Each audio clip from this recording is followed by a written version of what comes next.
We're also keen into agricultural opportunity, direct investment, foreign, local, and national investment in agriculture.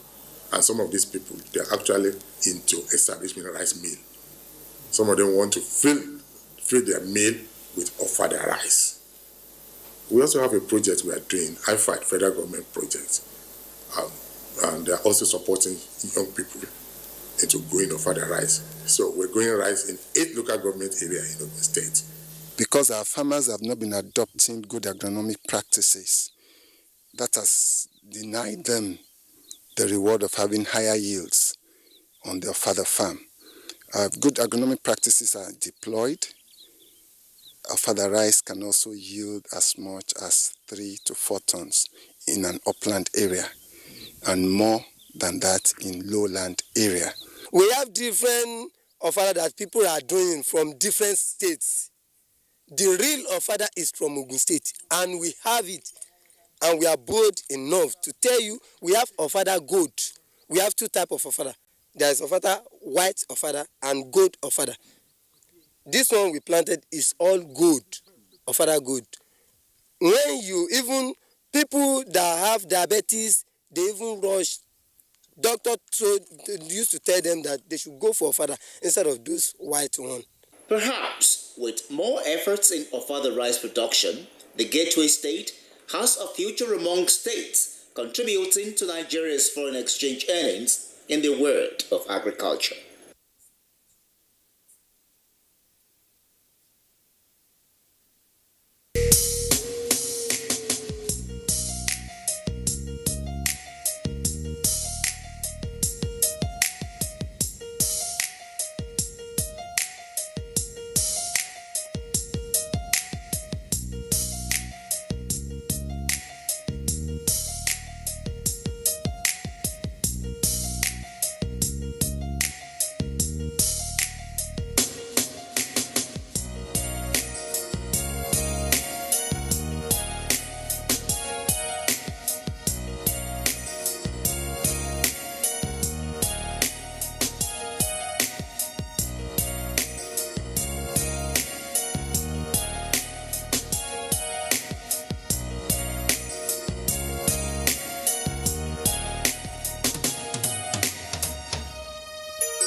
President Muhammadu Buhari approves Banks and Other Financial Institutions Act 2020 for sustainable economic growth. This is an intervention that President Muhammadu Buhari has approved for our movement. In continuation of its poverty alleviation drive, federal government flags off conditional cash transfer for rural women in Gombe State. The center is not aimed at resolving our problems of today, but rather it is a proactive center. Towards promoting indigenous technology, Communications Minister inaugurates National Center for Artificial Intelligence and Robotics. Plus, Imo State House of Assembly elects Paul Emeziam as new speaker, remove Chidi Collins. Hello and welcome to the network news on the Nigerian Television Authority, reaching you live from Abuja. I'm Joseph Johnson. Adiola will be reading from Lagos tonight. Thanks for joining us. Let's begin by telling you that President Muhammadu Buhari has assented to the Banks and Other Financial Institutions Act 2020. It repeals the Extant Banks and Other Financial Institutions Act 1991 as amended. This monumental piece of legislation is expected to enhance the soundness and resilience of the financial system for sustainable growth and development of the Nigerian economy. Elizabeth Omori has details of the act. A statement released indicates that the BOFI Act 2020 updates the enabling law in response to developments and significant evolution in the financial sector over the last 2 decades. It will increase the appetite of banks and other financial institutions to channel much-needed credit to the real sector to support economic recovery and promote sustainable growth. In this respect, it introduces a credit tribunal to improve loan recovery and address the incident of high non-performing loans within the financial system, which has been a key deterrent to lending by financial institutions. Furthermore, it strengthens the regulatory and supervisory framework for the financial industry and provides additional tools for managing failing institutions and systematic distress to preserve financial stability, amongst others. The Central Bank of Nigeria will hold structured engagements with stakeholders across various sectors of the economy on critical aspects of the Act in the coming months. This enactment of the BOFI Act 2020 is a historic and significant achievement, which is indicative of effective and productive collaboration between the executive and legislative arms of government. In Abuja, Elizabeth Omori, NTA News. To the National Assembly now, where the President of the Senate, Ahmad Lawan, has expressed optimism that Nigerian economy is being steered on the path of growth despite the prevailing challenges.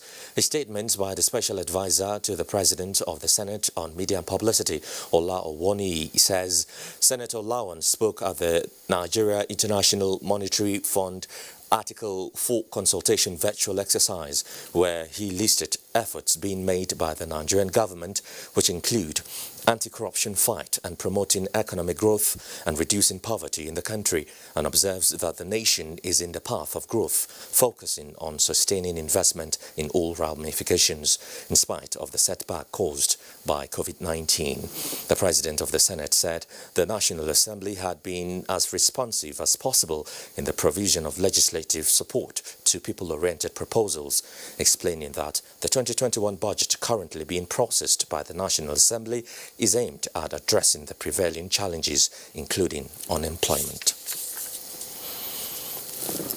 And the Primary Healthcare Development Agency has confirmed cases of yellow fever and has swung into action to address it. Executive Director of the agency, Dr. Faisal Shuaib, told the Senate Committee on Primary Healthcare and Communicable Diseases when he appeared before the committee to defend the 2021 budget of the agency. John Yaku reports that the Nigeria Center for Disease Control and the National Agency for the Control of AIDS also appeared.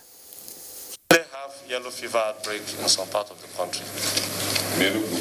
Not Enugu, Bauchi, Delta, and we are still counting. I don't know, Benue, the other time they said they reported strange disease. I don't know if they be yellow fever at the end of the day. Within less than 24 hours after we received reports of the outbreaks of yellow fever in this state, we actually deployed our staff that are in the front line to go and investigate, working together with the Nigerian Center for Disease Control. While commending the agency on the total eradication of polio in the country, the committee called for surveillance against reinfections.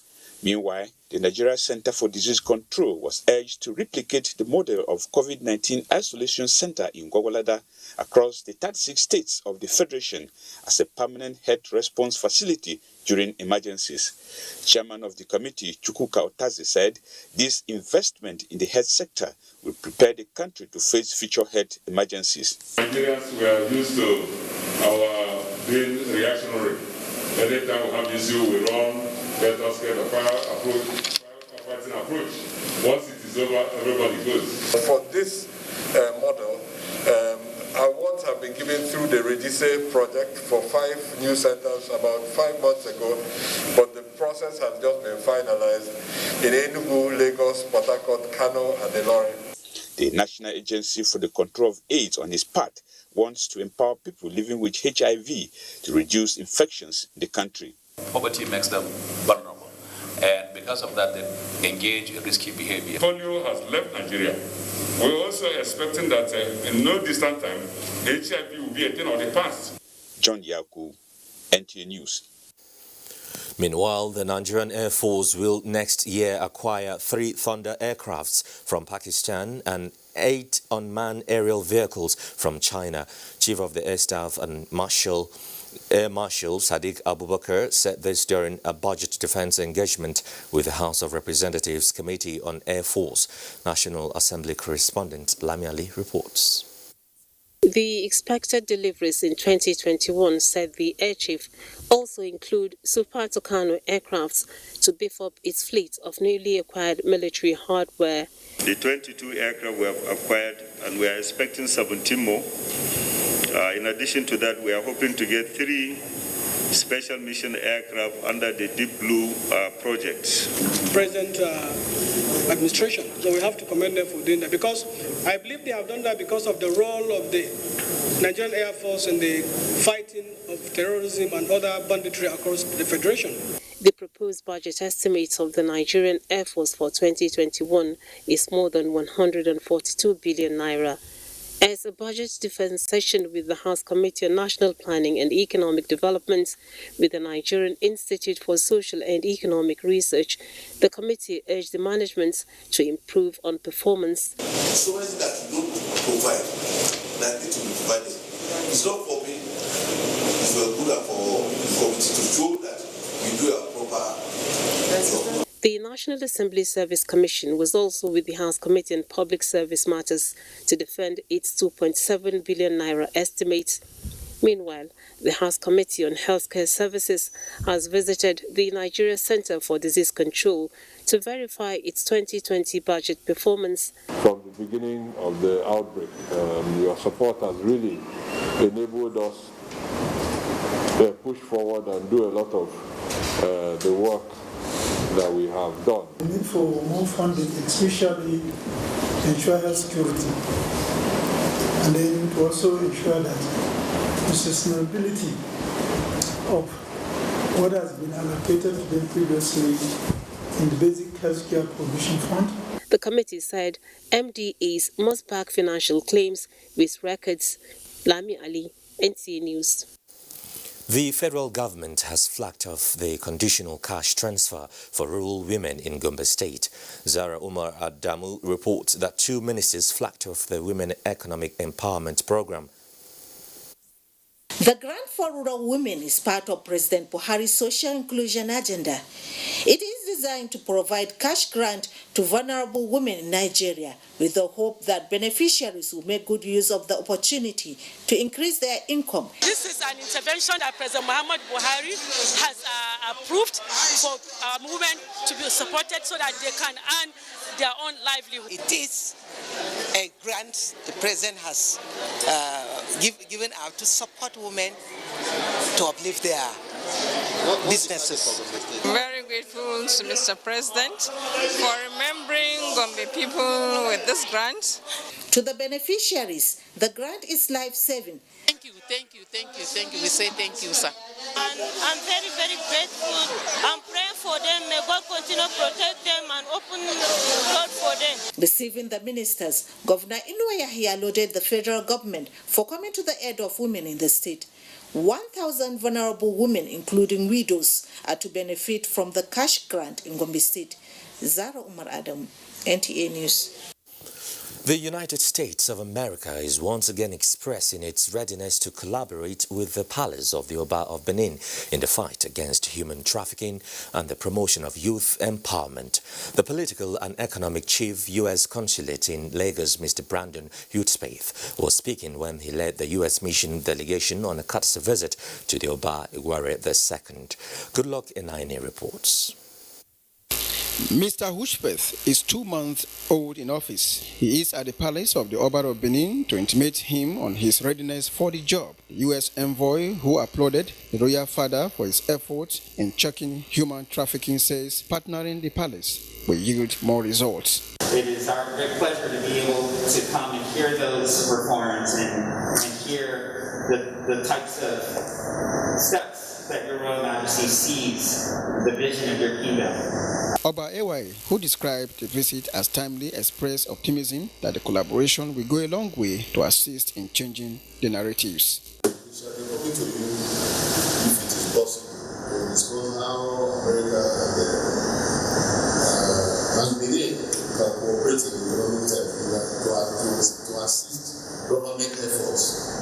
I'm aware too that many private collectors are holding artifacts in their private collection. Some of them, not all of them, and some of them will be brought back to us. Congratulated the U.S. President-elect Joe Biden on his victory and presented a souvenir to the visitor. In Benin, Goodluck Enaine, NTA News.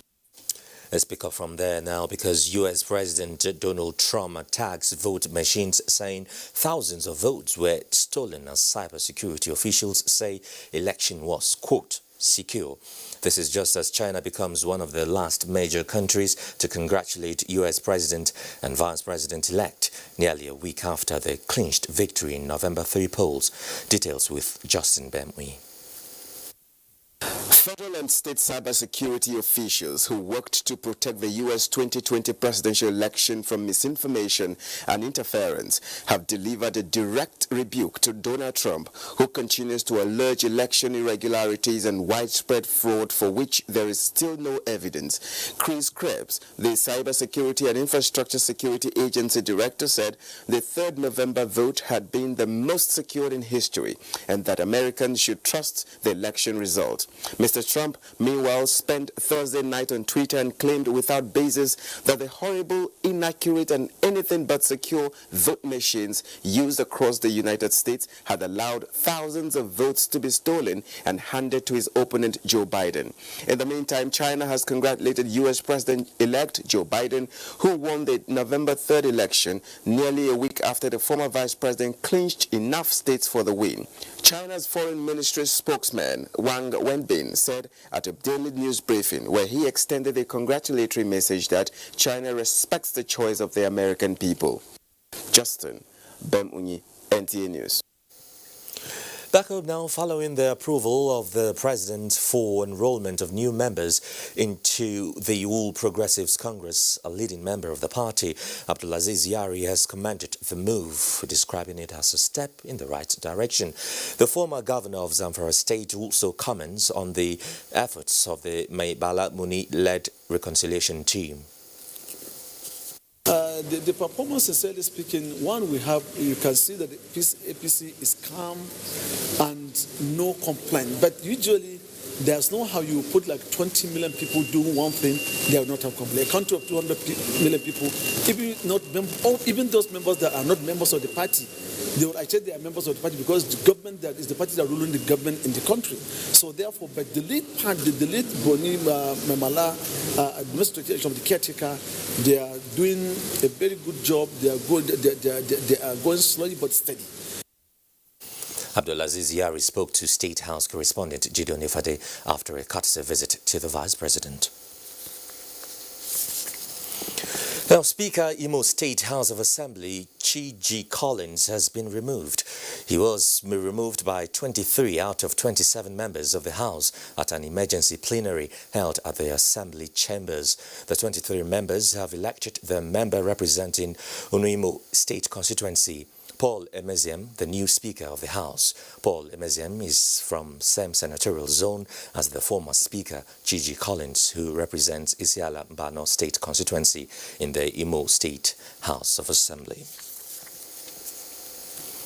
The Independent National Electoral Commission, INEC, has fixed 5th of December 2020 for the conduct of the 15 by-elections in 11 states earlier scheduled for October 31st.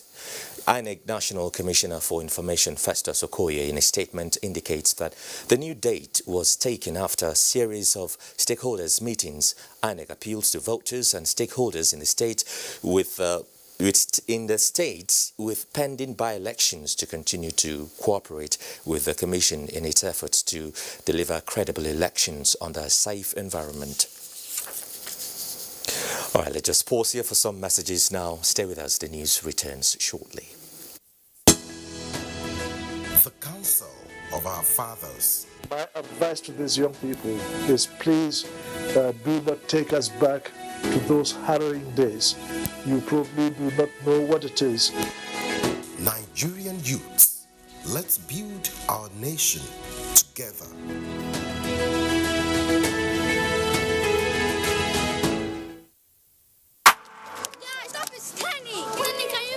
Picture of with us. Ten, please, can you sing for us? Of course. You can FaceTime me on the go. Baby, I got you. No matter where you go, oh baby. You can reach me overseas, my dear. Whether I Ghana, Lagos, Nigeria, you can call me on my telephone.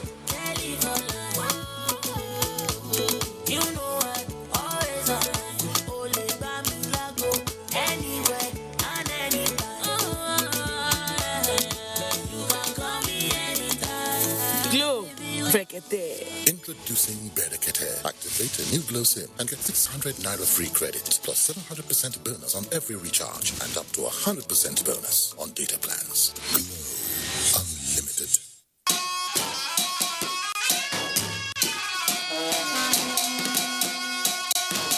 The Secretary to the State Government, Alhaji Usman Jiddashua, FWC, on behalf of the Executive Governor of Borno State, Professor Babagana Umar Azalum, MNI, FNSC, invites the general public to the official launch of Borno State 25-year development plan and 10-year strategic transformation initiative, scheduled to hold on Saturday, 14th November 2020 by 10 a.m. at the Multipurpose Hall, Government House, Maiduguri. Our Borno, our success. Let us join hands and make Borno great again.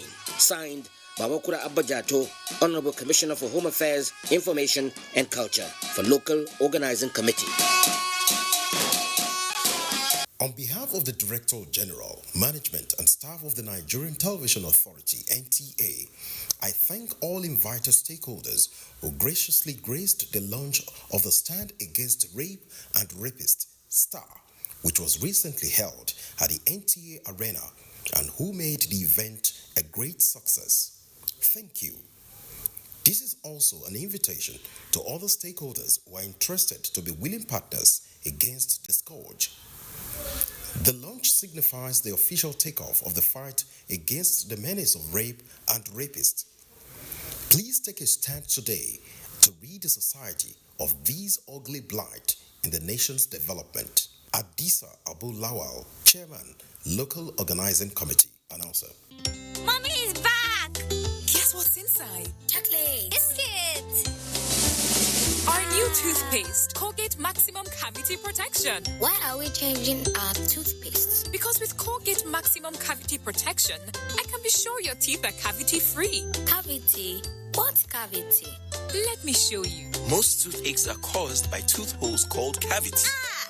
When you brush daily with Colgate Maximum Cavity Protection, its expert formula locks natural calcium in our teeth and helps protect them from cavity. It also has natural mint for minty fresh breath every day. Mom, can I eat chocolates now? As long as you brush with Colgate Maximum Cavity Protection. Colgate is the world's most chosen toothpaste. Colgate locks calcium in. Keeps cavities out! Recommended by the Nigerian Dental Association.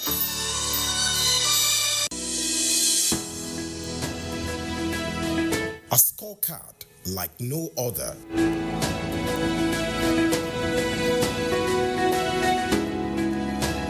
Government has put in place measures and initiatives principally targeted at youths, women, and the most vulnerable groups in our society. These included broad plan to lift 100 million Nigerians out of poverty in the next 10 years, the creation of 75 billion naira National Youth Investment Fund to provide opportunities for the youths, and the Micro, Small and Medium Enterprises Survivor Fund, through which government is A.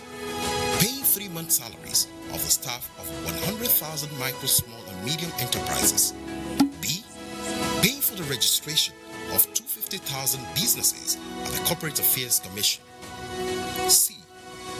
Giving a grant of 30,000 naira to 100,000 artisans and guaranteeing market for the product of traders. These are in addition to many other initiatives such as farmer money, trader money, market money, N-Power, N-Tech, and N-Agro. These and more in spite of a recession and a global pandemic.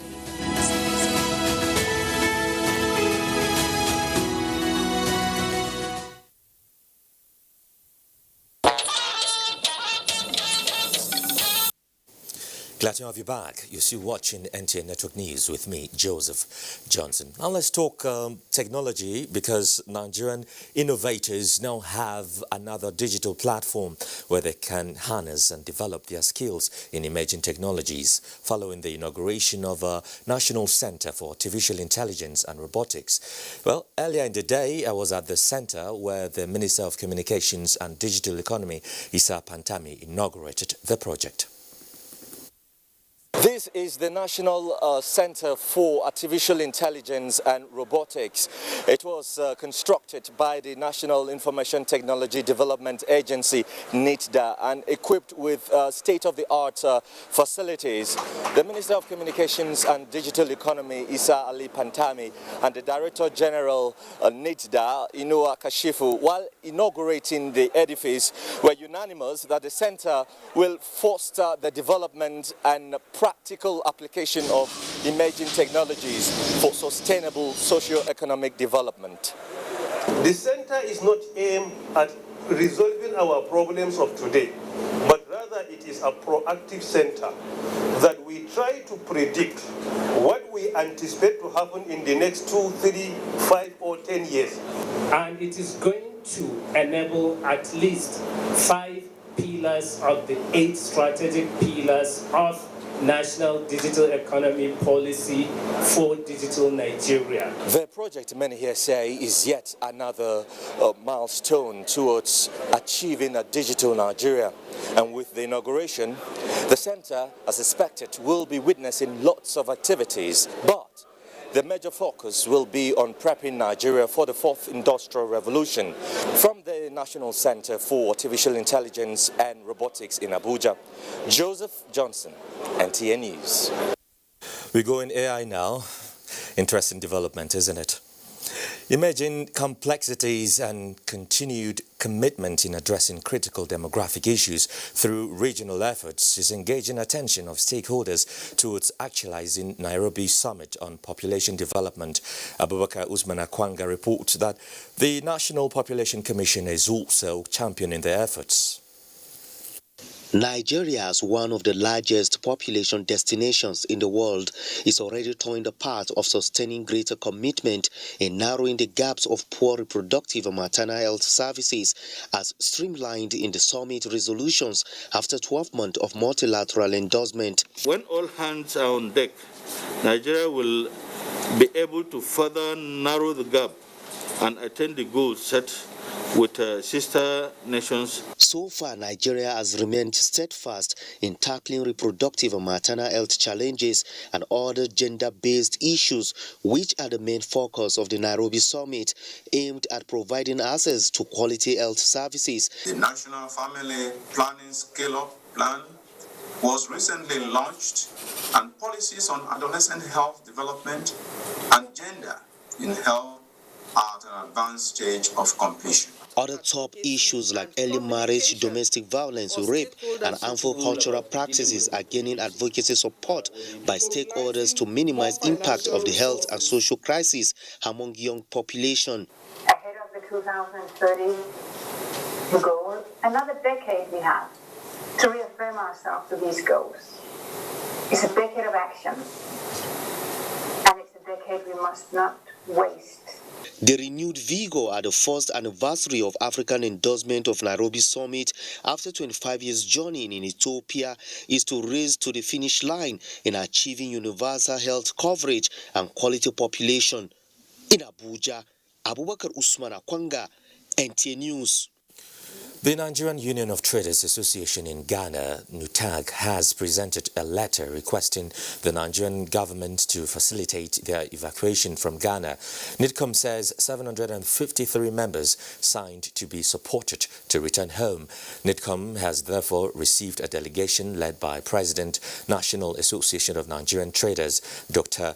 Ken Ukwaha, and the President of NUTAG, who presented the letter to the Chairman and CEO, Nigerians in Diaspora Commission, NITCOM, Abike Dabiri Erewa in Abuja, on the grounds of consistent harassment, torture and threat to life, as well as a total lockdown of their means of livelihood. Under lock and key, you are pushing that man to engage in other vices. But we also know that it's very difficult to uproot what you've built for years and just say, I'm coming back, more so out of frustration of what this country has done to you. So I'm still optimistic that this can be resolved. The NITCOM boss, however, further assured the traders of support from relevant authorities to return them home for further consideration and to speed up the process with strategic ministries and agencies to bring a lasting solution to the issues. Mrs. Dabiri Erewa also said Nigeria will not hesitate to gladly and safely welcome her citizens back to the country. Armed Forces Command and Staff College Jaji remains on the speed lane, deploying state-of-the-art infrastructure for a well-rounded military education. Chief of Defense Staff General Bayomi Gabriel Olanishakin was at the college to inaugurate one of the latest information technology centers. Abdullahi Mohammed reports. Landing at the headquarters 601 Aviation Battalion and a guard of honor. Straight to the business of the day goes the Chief of Defense Staff, and before him, world-class information technology gadgets, a response by the Armed Forces Staff and Command College Jaji to the ever-changing space of information technology. The Chief of Defense Staff minced no word in his description of the college as an international military training institution, critical in turning out well-rounded officers who lead the various operations and missions across the world. The newly installed IT infrastructure will significantly improve research effort in the college and also expose staff and students to the array of information available online. This is indeed in line with global best practices for institutions of this caliber. The ultimate aim of this infrastructure boost is to enhance the quality of training education in the college. In addition, learning from the past, robust maintenance packages have been instituted towards ensuring optimized utility. A busy day it was for the man at the top of the military hierarchy. He transversed the college inspecting newly constructed recreational facility and accommodation for the military personnel. In Kaduna, Abdullahi Mohammed, NTA News. Still on security, the Directorate of Defense Media Operations, DMO, says the Air Task Force of Operation Lafayette Dole has recorded more successes in its air campaign against Boko Haram terrorists in the northeast of the country. DMO Coordinator Major General John Enenche says the latest of these was achieved through air strikes executed at Njemia and Dure in the Sambisa Forest area of Borno State, following confirmation of terrorist activities in the locations via intelligence and surveillance missions. Nigerian Air Force attack aircraft engaged the area, resulting in the destruction of the terrorist structures and neutralization of several of their fighters. And the Chief of Air Staff, Air Marshal Sadiq Abubakar, on an operational visit to units in Ibadan, has also visited the Oyo State Governor, Seyi Makinde, at his office in Agodi to collaborate on improving security. Oyomiku Ajibola reports. Air Marshal Sadiq Abubakar explained that the Air Force is focusing on security in the southwest in order to identify gaps in its organizational structures. Staff was at NAV Detachment Ibadan and also inspected facilities at the Air Force Comprehensive School. He lauded Oyo State government efforts at expanding the Ibadan airport. And we are here very excited because we believe that the state government is also working to see how the airport will become better than what it is today, and want to take advantage of that. So